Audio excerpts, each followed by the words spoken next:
Bom dia para todos. Hoje nós vamos tentar responder uma pergunta, que é a pergunta: o que seriam os compartimentos morfoclimáticos? Muito bem. Se nós formos entender o território de um país como o território do Brasil, nós vamos poder tentar dividir o relevo brasileiro, né, sobre determinados aspectos em diferentes escalas, né, desde uma escala local a uma escala mega regional, né? Da mesma maneira que o território brasileiro politicamente é dividido, né? Nós temos as grandes regiões, região norte, nordeste, sudeste, centro-oeste e sul. E nós temos a divisão de distritos dentro de um município, então em várias escalas também.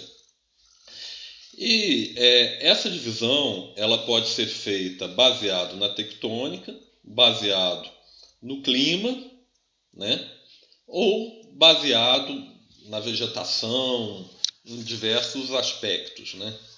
Do ponto de vista geomorfológico, é muito comum uma divisão baseada numa mistura entre tectônica e a influência que a tectônica deixa no relevo e clima, também a influência que o relevo deixa, que o clima deixa no relevo, visto que o clima, né, ele vai ter uma influência grande tanto da geologia, quanto daí tectônica, litotipos, litologias, né, as estruturas, quanto também do clima e da própria evolução do clima, né, de uma determinada região.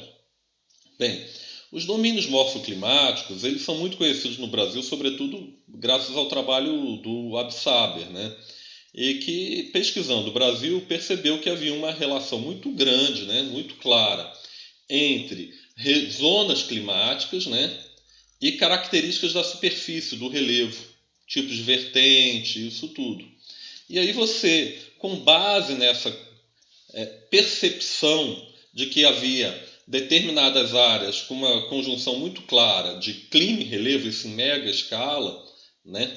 Então que você tinha uma tendência, vamos dizer, naquele clima tropical atlântico que sobrevive, né, da umidade do Oceano Atlântico, você tinha um relevo muito típico, né, de mares de morros, meio mamelonar, e às vezes com os picos de pão de açúcar e a vegetação de Mata Atlântica, já o cerrado, um, um outro clima que induz a outros processos, que é o clima tropical semiúmido, né, e aí já um relevo mais plano, mais suave, com chapadas, isso tudo.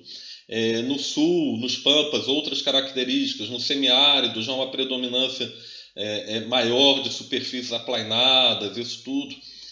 A Amazônia, com outras características. Então, foi um entendimento dessa divisão climática, uma percepção, né, de que havia um diálogo estreito entre clima e relevo, que fez surgir a ideia de compartimentação, né, de domínios morfoclimáticos no Brasil, que depois foi até isso avançado para domínios morfobioclimáticos. Tá? Esse assunto não é pacífico, até porque diversos pesquisadores, diversas pessoas percebem também, às vezes, uma relação até mais estreita com a história geológica do local, mas é algo que é extremamente geográfico, porque relaciona clima, vegetação e relevo, e é algo que está muito bem sedimentado na geografia brasileira, tanto quando esses domínios, quando o aluno vai estudar tanto o clima quanto vai estudar vegetação e mesmo geomorfologia, ele vê muito de perto esses domínios morfoclimáticos. Então, os domínios morfoclimáticos são isso, né? São paisagens, vamos colocar nessa ideia, né? Paisagens em que você tem mais ou menos um mesmo padrão e uma relação íntima, né? Um padrão de paisagem construído através de uma relação íntima entre clima, vegetação e relevo.